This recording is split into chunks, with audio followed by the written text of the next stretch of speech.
Espero que esteja todo mundo bem, todo mundo tranquilo e estudando bastante. Bom, hoje a gente começa a nossa segunda aula.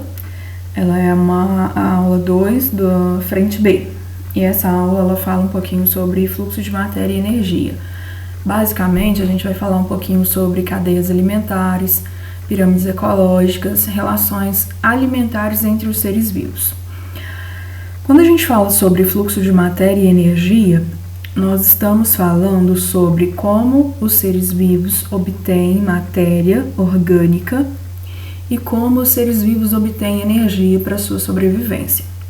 Então, essa matéria orgânica e essa energia, ela flui a partir de um ser vivo para outro, ou para outros, né? A partir de um ser vivo, a gente vai precisar começar de alguém. E de quem que a gente vai começar? Bom, a gente começa pelos organismos aqui autótrofos, né? Os organismos autótrofos, como a gente já viu em outras aulas, são organismos capazes de produzir matéria orgânica a partir de fontes alternativas, onde ele tem uma fonte de energia e a partir da qual ele constrói matéria orgânica a partir de fontes diferentes de carbono ou de outros componentes e de outros componentes químicos. Então, como organismo autótrofo, aqui na imagem tem representada uma planta, né? É um ser fotossintetizante. Mas nós já estudamos outros, temos as cianobactérias, que são fotossintetizantes. A gente tem algumas espécies de bactérias diferentes que são fotossintetizantes ou quimiosintetizantes, né? A gente tem as algas. Então, a matéria, ela flui a partir de um organismo independente quanto à sua nutrição, autossuficiente quanto à sua nutrição. Esse organismo autossuficiente ou autótrofo constrói o seu próprio alimento. E é a partir dele que essa matéria e essa energia irão fluir. Porque esse ser que é autótrofo, que é autossuficiente, ele busca o seu alimento, a sua matéria orgânica, a partir de uma fonte de luz, no caso aqui representada a luz solar, que fornece a energia inicial, e de uma fonte de matéria inorgânica, no caso aqui o CO2, que ele obtém da atmosfera, para construir sua matéria orgânica, carboidratos, lipídios, proteínas, enfim. Esse organismo autótrofo, ele é o primeiro a disponibilizar essa matéria construída por ele e a energia captada por ele para outros seres vivos por meio de uma cadeia alimentar. Nas cadeias alimentares, a gente tem então uma série linear de organismos pela qual flui a matéria e a energia. Então aqui eu tenho a representação de uma cadeia alimentar. Essa cadeia alimentar, ela inicia sempre como um organismo que eu vou chamar de organismo produtor, sobre o qual nós acabamos de falar. É aquele capaz de produzir seu próprio alimento. Ele constrói a sua matéria orgânica e a partir dessa matéria orgânica ele se nutre, né? Os organismos produtores, eles sempre iniciam as cadeias alimentares. Então aqui a gente está vendo que eu tenho uma série linear, é um organismo após o outro. Essa cadeia alimentar é iniciada pelo produtor, independente quanto à sua nutrição, capaz de produzir seu próprio alimento. Mas os organismos aqui, eles são classificados em níveis tróficos. Então, além do produtor, eu tenho os consumidores de uma cadeia alimentar. Eu tenho um consumidor primário, que é quem se alimenta do produtor, ele é um herbívoro.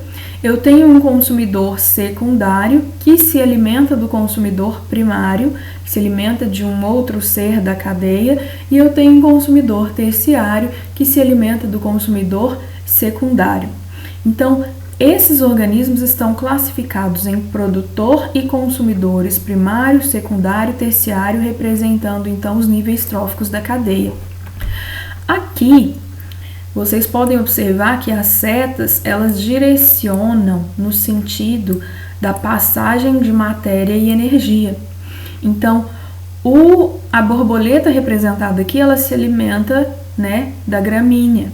No entanto, a setinha vai da gramínea para a borboleta. Então, a setinha está indicando para onde vai a energia, para onde vai a matéria, e não indicando quem se alimenta de quem.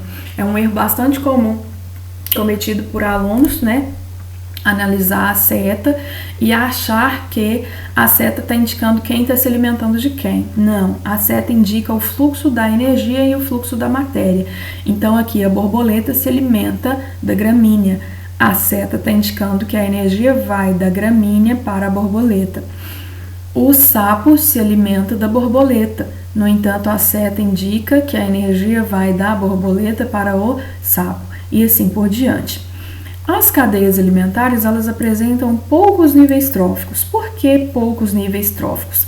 A energia, ela parte inicialmente aqui do produtor, que foi quem captou essa energia da luz solar. A borboleta não tem essa capacidade, o sapo não tem, a cobra não tem. Mas o produtor aqui, que tem a capacidade de captação da energia, que no caso aqui que nós estamos falando é da energia luminosa, ele gasta parte da energia na sua sobrevivência. Aqui ele realiza a respiração, né? Então, como parte da energia é gasta por esse produtor, a energia que passa para o próximo nível trófico é menor. A borboleta vai bater asa, vai respirar, vai produzir fezes, ela vai produzir calor, então ela gasta parte da energia com ela e passa parte da energia para o sapo. À medida que a gente vai caminhando nos níveis tróficos, que a gente vai se distanciando do produtor, a energia ela vai se tornando cada vez menor. Então, a energia diminui ao longo da cadeia alimentar. O último elo da cadeia alimentar, ele recebe menos energia. Nesse caso, isso limita o tamanho das cadeias, por isso elas apresentam poucos níveis, né? Sendo sempre que o produtor é o primeiro nível. Todas as cadeias, elas vão ser encerradas, elas vão ser finalizadas nos decompositores. Então, eu tenho o primeiro nível produtor, os consumidores, os níveis subsequentes e, para finalizar, eu tenho os decompositores. Os decompositores, aqui representados por fungos e bactérias na imagem, eles realizam a decomposição dos resíduos e decomposição das excreções. Então, tudo aquilo que é resíduo, que é produzido, ou que é excreção que é produzido pelos seres da cadeia alimentar, são decompostos pelos decompositores. E isso é reciclado e devolvido ao ambiente. Então, o que o decompositor faz?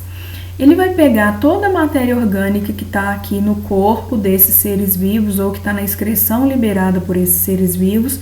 Então, digamos, aqui tem carboidratos, tem lipídios, tem proteínas, tem ácidos nucleicos. Eu vou desmanchar, destrinchar. Eu vou separar as moléculas, eu vou separar os átomos e vou devolver isso para o ambiente. Eu preciso devolver isso para o ambiente porque sempre haverão novos produtores precisando crescer. E esses novos produtores precisam ter disponível para o seu crescimento a matéria que foi retirada do ambiente. Então, eu preciso devolver isso para o ambiente. Quem devolve? O decompositor. Ele recicla a matéria. Ele faz a reciclagem da matéria, devolvendo essa matéria para o ambiente. Então, os decompositores, eles são os grandes recicladores de todas as cadeias alimentares existentes. Então, dentro de uma cadeia, como consumidor, eu posso ter organismos herbívoros, que se alimentam dos fotossintetizantes, organismos carnívoros, que se alimentam de outros animais, mas eu também posso ter organismos que são onívoros, né? Os organismos onívoros, que não estão aqui representados nessa cadeia, eles são organismos que se alimentam tanto de animais quanto de vegetais. Então, ele pode estar incluído aqui dentro da cadeia. Então, por exemplo, né? Se tivesse nessa cadeia aqui a graminha, né, como tá aqui, um boi se alimentando da grama e o ser humano, né? Nós teríamos um produtor, a grama, o boi, que seria o herbívoro, e você, ser humano, um consumidor onívoro, que se alimenta tanto de vegetais, porque você come alface, você come arroz, você come batata, mas você também se alimenta do boi. Então, nós somos onívoros, tanto nos alimentamos de vegetais quanto nos alimentamos de animais. As cadeias alimentares, apesar de serem, né, descritas, estudadas, apesar de elas caírem nas provas, elas não são a representação da real condição existente na natureza. A real condição existente na natureza, ela é bem caracterizada pelas teias alimentares. Então, numa teia alimentar, eu tenho todas as relações alimentares que existem entre os componentes de uma comunidade. Então, a teia alimentar, ela representa o máximo de relação alimentar, de fluxo de matéria ou de fluxo de energia existente numa comunidade. Enquanto que na cadeia eu tenho uma sequência linear de seres vivos, aqui cada ser vivo pode vir de alimento para vários outros seres vivos. Vamos pegar a verdura aqui como exemplo. A verdura serve de alimento para o inseto, ela serve de alimento para o rato, ela serve de alimento para o coelho e ela serve de alimento para a zebra. Então aqui eu estabeleço 4 diferentes seres que se alimentam dessa verdura. Esses 4 diferentes seres aqui que se alimentam da verdura, eles mostram quantas relações alimentares podem existir na natureza e representam a realidade. Então, vamos pegar aqui o coelho, que é um consumidor primário nessa teia alimentar, e ver para quantos ele serve de alimento. Opa, desviou aqui um pouquinho. Então, ele serve de alimento para a cobra, o coelho também pode servir de alimento para a onça, o coelho também pode servir de alimento para o gavião. Então, a gente tem 3 seres que se alimentam desse coelho. Vamos pegar aqui a raposa, né? A raposa serve de alimento para a onça, mas a raposa também pode servir de alimento para o gavião. Então, na teia alimentar, eu tenho o máximo de relações alimentares entre os seres da comunidade. Esse máximo de relações alimentares aqui não exclui a classificação desses seres em níveis tróficos. Então, eu continuo tendo os produtores, continuo tendo os consumidores primários, secundários e terciários. Depende da posição que esse ser ocupa na teia. E eu continuo tendo também os decompositores. Todo mundo aqui que bateu a bota vai servir vai ceder suas moléculas para os decompositores. Todo mundo que liberar resíduos aqui, libera esses resíduos para os decompositores. Então, a teia alimentar, ela tem características da cadeia, apesar dela ter uma maximização das relações alimentares dos seres vivos. Numa teia, assim como numa cadeia, eu posso analisar condições de passagem de matéria entre os seres vivos e classificar essas condições dependendo da toxicidade dessa matéria. Então, matérias químicas, material químico que pode ser tóxico ou que não seja biodegradável e que tenha tendência a se acumular nos tecidos dos seres vivos, podem ser, ao longo dos anos e ao longo da vida desses seres vivos, classificadas em um tipo de bioacumulação, como também pode ser classificada em um tipo de magnificação trófica. Como que eu caracterizo as duas? A bioacumulação acontece quando o ser acumula em seu corpo, ao longo da sua vida, algo que é tóxico ou que não pode ser metabolizado por ele. Então, como exemplo, a gente pode ter agrotóxicos que se acumulam nos tecidos e que não podem ser degradados pelo ser vivo. A gente tem alguns metais pesados, o mercúrio, que é utilizado nos garimpos, por exemplo, ou o chumbo, que é um outro exemplo de metal pesado.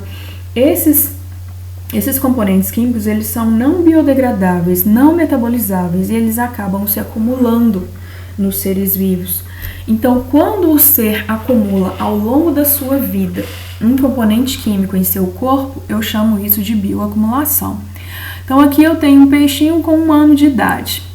Esse peixinho com 1 ano de idade, ele está acumulando aqui o metilmercúrio, que está sendo representado aqui com bolinhas, né?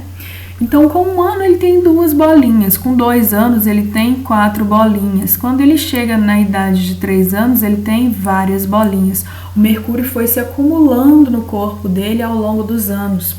Isso eu chamo de bioacumulação. Por outro lado, se esse mercúrio estivesse sendo transferido de um ser vivo para o outro ao longo de uma cadeia alimentar, eu chamaria isso de magnificação trófica. Então aqui eu tenho uma plantinha, que é o primeiro nível, na verdade ela é um produtor, né? Essa plantinha acumulou por algum motivo nas suas folhinhas aqui o contaminante. Veio um segundo nível trófico aqui, um consumidor primário, e se alimentou dessa planta e acumulou esse componente químico no seu corpo. No terceiro nível eu tenho outro peixe, né, que aqui agora é um consumidor secundário, que se alimenta do consumidor primário e acumula também o componente tóxico no seu corpo. E aqui eu tenho o quarto nível, que se alimenta do consumidor secundário e acaba acumulando também no seu corpo esse metilmercúrio. Considere que esse peixe aqui, que é um consumidor terciário, ele não vai comer só um peixinho na vida dele, ele vai comer vários. Então, cada vez que ele vai se alimentando de animais que estão dentro desse ambiente contaminado, ele acumula cada vez mais o contaminante no seu corpo. Então, digamos que ele coma um a cada 2 dias. Ele coma um peixe desse aqui a cada 2 dias. A cada 2 dias ele vai acumulando mais e mais do componente tóxico no seu corpo. Esse componente tóxico aqui, não biodegradável, não metabolizável, vai se acumular ao longo da vida no corpo dele. Aí você vai lá, sem descobrir nada, que ele está contaminado, pesca esse peixe e come. Onde que esse contaminante vai se acumular? No seu corpo, né? Então você acaba acumulando também, dependendo do que você está comendo e de onde é que está vindo o que você está comendo. Então, rios que são muito utilizados para garimpo, por exemplo, e que contém muito mercúrio, podem conter peixes que estão contaminados, que acumularam por magnificação trófica esse contaminante, e isso pode ser repassado para os seres humanos, por exemplo, ou para outro ser vivo que se alimente desse peixe. Então, a diferença entre os dois é bem simples. Na bioacumulação, eu tenho o acúmulo ao longo da vida no mesmo organismo. Na magnificação trófica, eu tenho o acúmulo ao longo de uma cadeia alimentar, já que o componente químico tóxico vai sendo transferido de um ser para outro. Tá. As cadeias alimentares, elas também podem ser representadas por pirâmides ecológicas. As pirâmides, elas trazem uma representação da cadeia alimentar, quantificando essa cadeia alimentar. Essa quantificação, ela pode ser variável, dependendo do que quer se analisar em cada cadeia. Então, no primeiro caso aqui, eu tenho uma pirâmide de números. A pirâmide de números, ela vai representar literalmente o número de componentes de cada nível trófico. Então, aqui a base da pirâmide, dessa pirâmide aqui, é feita pelos produtores. Eu tenho 1 milhão de produtores formando a base da pirâmide. Esse 1 milhão de produtores serve para alimentar 300 mil consumidores primários. Eles se alimentam desses produtores aqui. Então, 1 milhão de produtores é suficiente para alimentar 300 mil consumidores primários, que é suficiente para alimentar 100 mil consumidores secundários, que é suficiente para alimentar 1.000 consumidores terciários. Então, na pirâmide de número, eu tenho a representação do número de indivíduos a cada nível trófico. Essa pirâmide de números, às vezes, ela vem invertida. Então, aqui, a gente tem uma pirâmide invertida de números. A pirâmide invertida, ela aparece quando eu tenho um produtor de grande porte que é capaz de alimentar vários consumidores primários. Então, aqui eu tenho uma árvore de grande porte e essa árvore consegue alimentar milhares de pulgões, né? Que são aqueles bichinhos brancos que ficam nas folhas das árvores. De certa forma, eles são até parasitas. Eles, parasitando as árvores onde eles se encontram, eles conseguem se alimentar. Em uma árvore apenas milhares de pulgões estão se alimentando. Esses milhares de pulgões servem de alimento para protozoários. Lembrando, os protozoários são microscópicos, os pulgões não são, né? São branquinhos, pequenininhos, grudam nas folhas das plantas se alimentam delas, mas são visíveis. Então, mesmo que eu tenha milhares de pulgões, eu consigo alimentar um número maior de protozoários microscópicos com esses pulgões. Por quê? Porque aqui eu tenho seres de grande porte, e esses seres de grande porte conseguem alimentar um número maior de seres menores. Assim surge então a pirâmide invertida de números. A pirâmide, ela também pode ser uma pirâmide de biomassa. O que eu tenho na biomassa?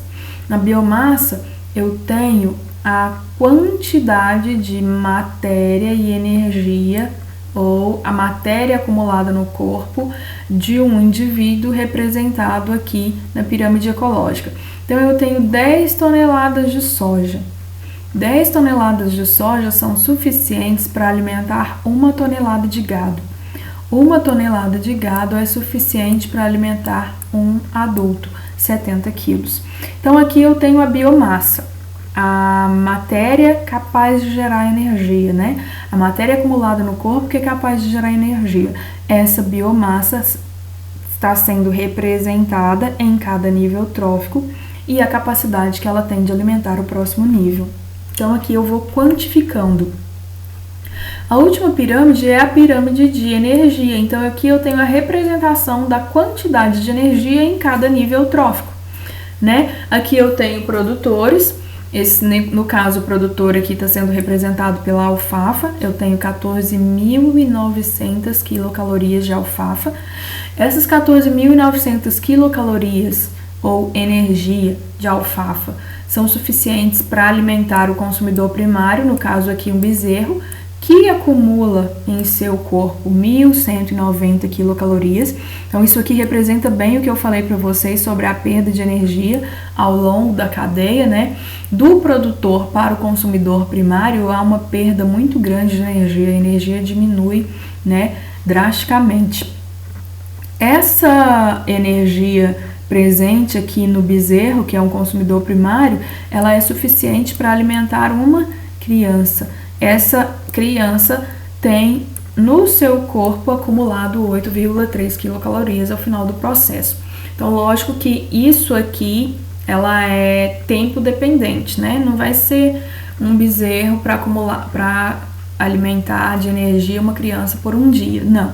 Ela é tempo dependente, mas representa as relações de energia existentes entre os níveis tróficos de uma cadeia alimentar ou de uma teia alimentar, representando aqui a transferência dessa energia de um nível para o outro, quantificando a transferência dessa energia de um nível para o outro. Bom, com relação à energia, é importante nós lembrarmos que na cadeia a energia ela flui sempre num único sentido. A energia ela não vai ser reciclada numa cadeia alimentar. À medida que o produtor absorveu a energia, essa energia flui ao longo da cadeia até chegar no último nível, mas em nenhum momento ela pode ser reciclada ou reaproveitada ou devolvida ao produtor lá por um dos seus consumidores. Então, quando a gente pensa no fluxo de energia nas cadeias alimentares, em cada nível trófico, a energia ela é empregada para a realização de trabalho e liberada também na forma de calor. Então, em cada nível, há um gasto da energia adquirida. Em cada nível, cada ser vivo vai gastar essa energia na sua sobrevivência, vai produzir calor no seu metabolismo. Então, essa energia vai diminuindo de um nível para o outro, ela vai diminuindo ao longo da cadeia. Por isso que lá no início da aula eu falei que as cadeias elas não podem ter muitos níveis tróficos, porque a energia ela diminui ao longo da cadeia e os últimos níveis acabam recebendo pouca energia demais, precisando se alimentar mais ainda. Então, esse gráfico aqui, ele representa o fluxo de energia nas cadeias alimentares. Então, eu tenho aqui o fluxo de energia em função da quantidade de energia em cada nível. Aqui, em verde, estão representados os produtores. Esse é o total de energia assimilado aqui pelo vegetal, pela planta. Essa energia que a planta absorveu, da luz solar para construir seus compostos orgânicos, ela não vai passar totalmente para um herbívoro que viesse se alimentar dela. Parte da energia a planta perde, por exemplo, pelo processo de respiração. Então, em amarelo eu tenho o total de energia que está disponível para captação pelos herbívoros.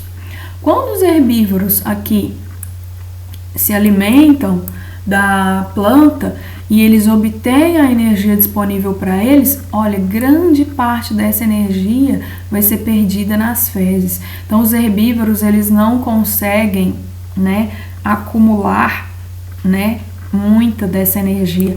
A maior parte é perdida pela produção de resíduos, na produção de resíduos.